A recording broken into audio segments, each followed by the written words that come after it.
Okay, for this lesson, we are going to take a look at religion and political power a little bit closely.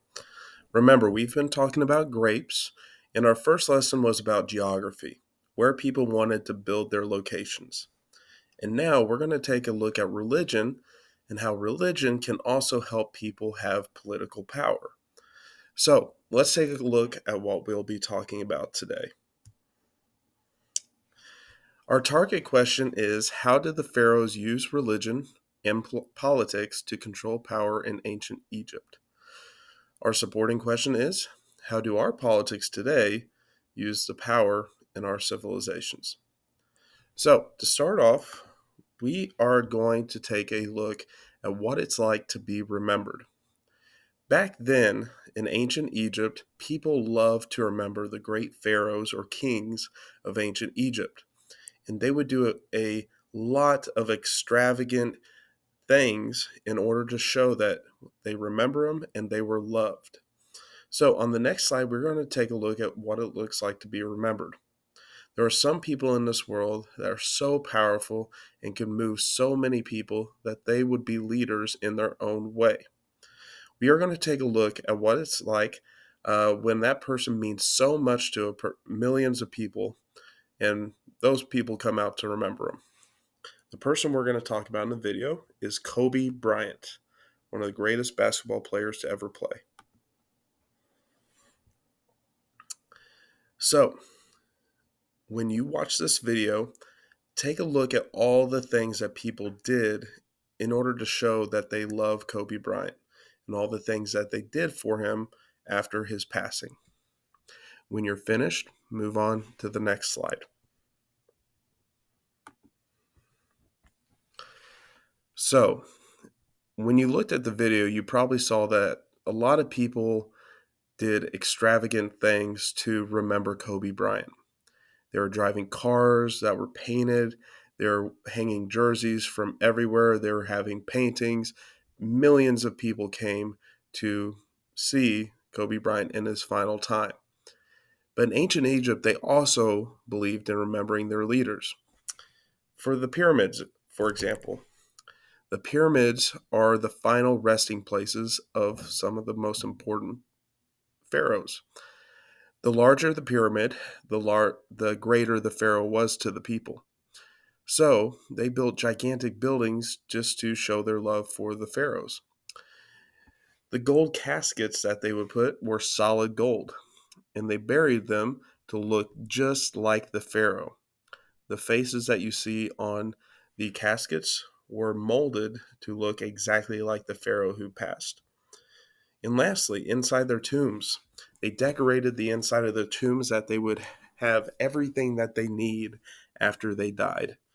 They would have spells written on the wall to help them get to the afterlife, some of their favorite things that they had when they were living. Some, this is strange, but some were even buried with their servants so that whenever they made it to the afterlife, their servants could serve them also in the afterlife. So, just to show you, just like ancient times, we still love to remember the people who have passed. On this slide, we'll take a look at who did the Egyptians believe the pharaoh was. The pharaoh ruled everything. As you research ancient Egypt on the web, you will see pharaohs referred to as living gods, or light gods, or as the one between mortal man and gods, and other god related positions. During the Old Kingdom, pharaohs believed themselves to be living gods, but they were mortal. During the Middle Kingdom, pharaohs no longer thought of themselves as living gods, but rather as the representative of the gods on earth. The pharaoh was the king of Egypt and the high priest of all temples. His or her power was absolute and overwhelming. He was not worshipped, he was obeyed. So, this shows that the pharaohs were extremely powerful people. People didn't just look at them as a president or leader, they literally looked at them as that they were gods. This not only made them obey them, but also made them fear them, because you don't want to make a god angry. So, When you think about the politics of ancient Egypt, it's very closely related to their religion because when you worship a god, you're also worshiping the pharaoh. Let's move on to the next slide. On the next slide, you will see a reading about how the pharaoh was important to the people of ancient Egypt. You are going to do two things: underline or circle the parts of the reading that show how important the pharaoh was to the people and why his job was important. Let's go on and look at this reading. To get a better look at the reading, you might need to move the instructions. You can move the instructions by clicking on the blue box on the top left.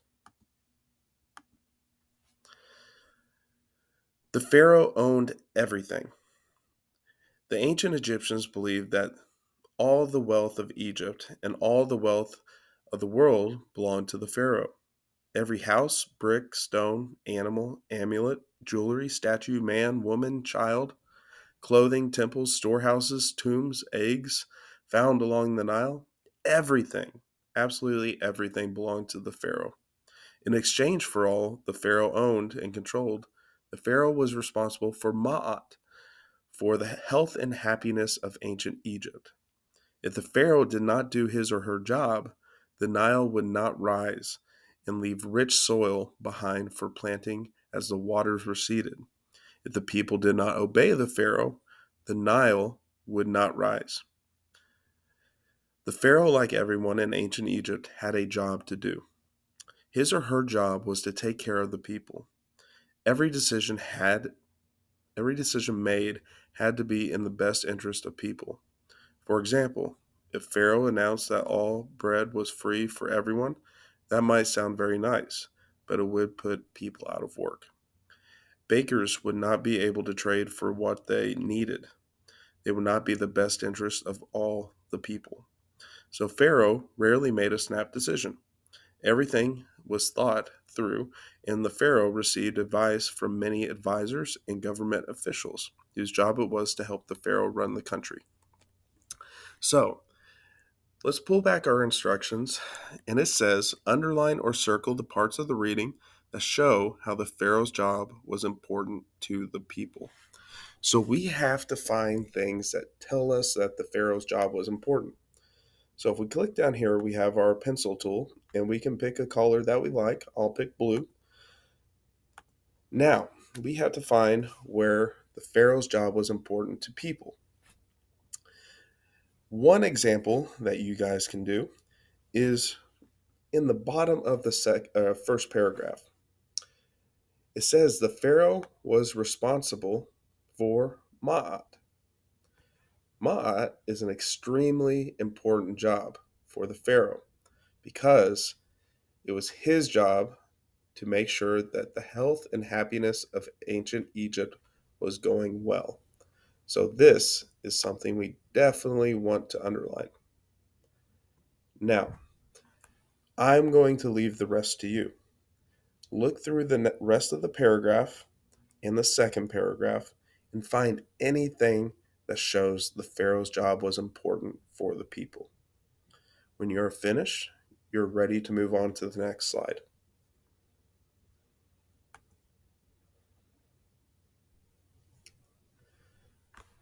Why was creating these laws and making people happy important? Well, really, it's just one word: afterlife. Egyptians wanted to reach the afterlife, and so did the Pharaoh. Many followed the laws issued by the Pharaoh because they knew that if they did, they would have a chance to reach the afterlife. On the next slide, you're going to take a look at a story of what the ancient Egyptians believed the afterlife journey would be like.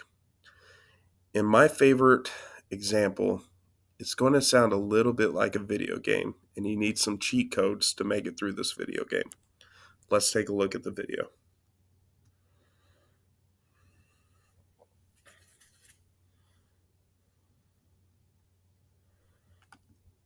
So, unfortunately, I cannot play the video because the sound will not work, but I want to talk about certain things that you will see in the video. For the first question, it's going to ask you, in the mummy, which organ do the Egyptians leave inside the body? When you watch this clip, you're going to see that when a person dies, they take extra good care of the body.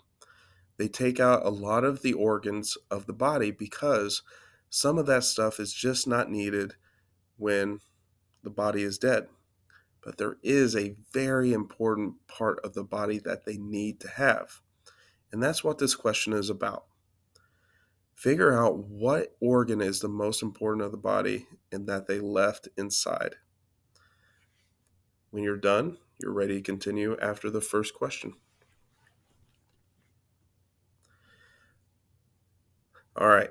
So, when a person is trying to get to the afterlife, it's very much like a video game. There's bosses, there's monsters that they have to get behind and through. But if you were lucky enough, you were equipped when you passed with some magic spells. And these magic spells helped you get through all the obstacles you might have to get through in the afterlife. As you can see in the video, there are tons of monsters. And our guy here needs to get through those monsters with his magic spells. So, as he goes through his obstacles, he dodges all of them to get to his last test, which is where he will be judged by different gods to see if he's worthy enough to reach the afterlife. And this is where the Pharaoh's rules come into play. If he had followed the Pharaoh's rules through all of his life, he has a better shot of making it through these gods into the afterlife. When he gets to his final destination, they are going to judge something that this person has done. So, what do you think they are judging? Is it A, what sins you have not done? B, the good deeds in your life? Or C, how much money you have made? When you finish this question, please move on to the rest of the video. All right, if you've made it past this question, you're ready for the next part of the video. And this part is very interesting.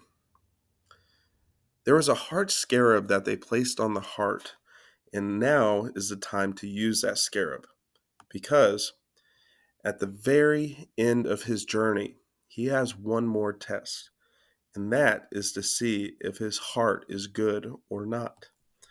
So, what he is doing is they are going to measure his heart with the feather of truth.